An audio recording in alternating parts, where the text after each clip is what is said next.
নমস্কার সকলকে, অঙ্গভঙ্গ চ্যানেলের আরও একটি ভ্লগে আপনাদের স্বাগত জানাই।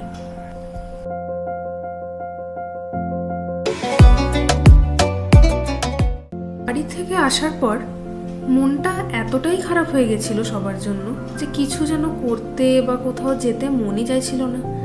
কিন্তু বিয়ের পর আমার প্রথম দিওয়ালি, তাই মন খারাপ করে না থেকে সমস্ত কাজ শেষ করে বিকেলের দিকে আমরা গেছিলাম মাছের বাজারে মাছ কিনবো বলে।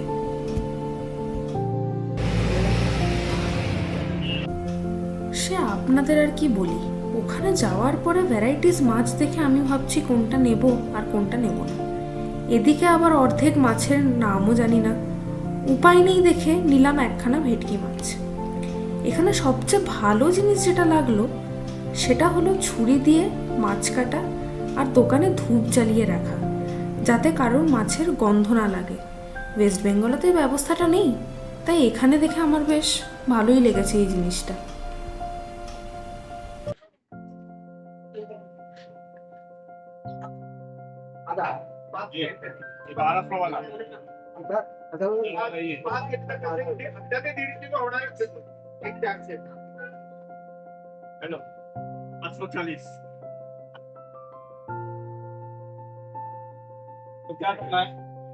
मुंडी अवस्था अवस्था साइड चीना माना चीना माना कुठे बच्चे वो 800 है 560 है 560 है 480 तो रावस है 800 कैसा है 800 आधा रावस कैसा है वाइट है ठीक है ना कैसे ये 800 रुपए इसको हटा सिंगल बोलो क्या करना है क्या करना है ऐसे दो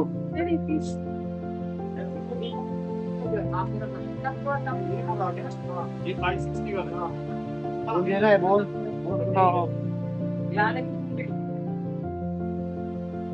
आधा किलो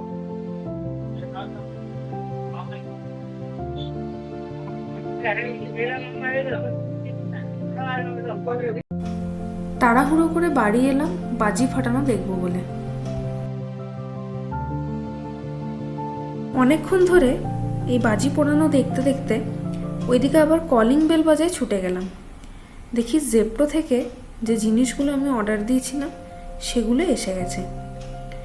ভেটকি মাছ কিনেই জানেন তো ইচ্ছা হয়েছিল একটু ভেটকি মাছ দিয়ে ফিশ ফ্রাই বানাই, তার জন্যে এত তড়িঘড়ি করে এত কেনাকাটা আর কি, সব তো আর বাড়িতে সবসময় থাকে না।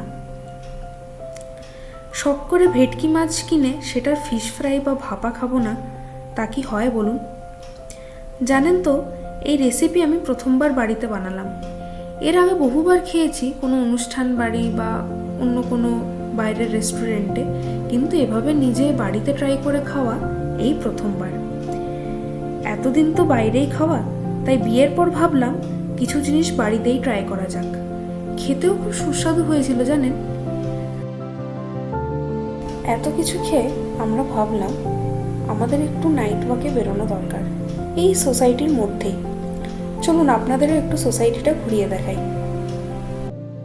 সো আমরা এখন চলে এসেছি 0 ফ্লোরে, আর এটা মোটামুটি অনেকটাই বড় এরিয়া হাঁটার জন্য। আপনারা সাইড ভিউটাও দেখতে পারেন, নাইস।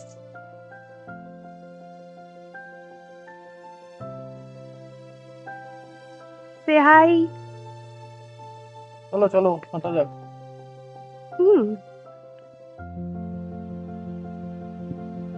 এই দেখুন এখানে আপাতত অনেকেই হাঁটতে এসছে, একটু ঠান্ডা ঠান্ডা ওয়েদারও আছে, ওই জন্য সবাই একটু শল বগেরা ঢাকাঢুকিও নিয়েছে।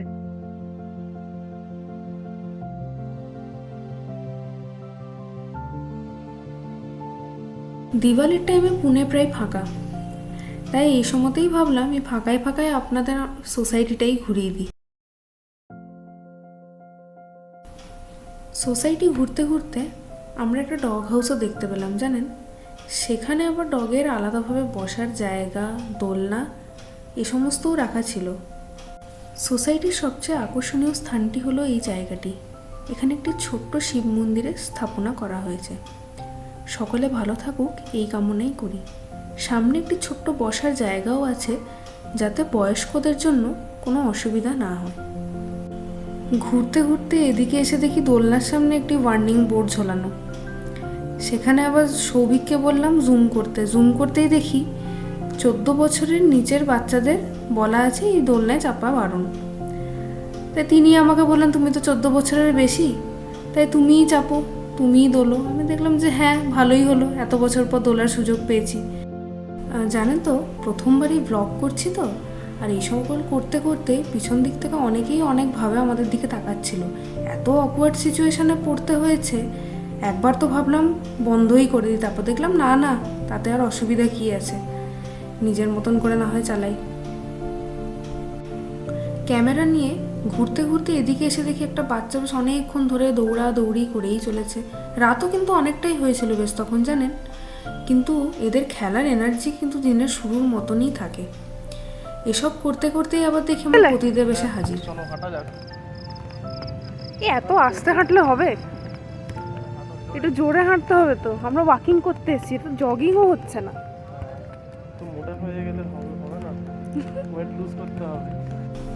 চলুন তাহলে ভিডিওটাও আজ এখানেই শেষ করছি। দেখা হচ্ছে পরের একটি ভ্লগে।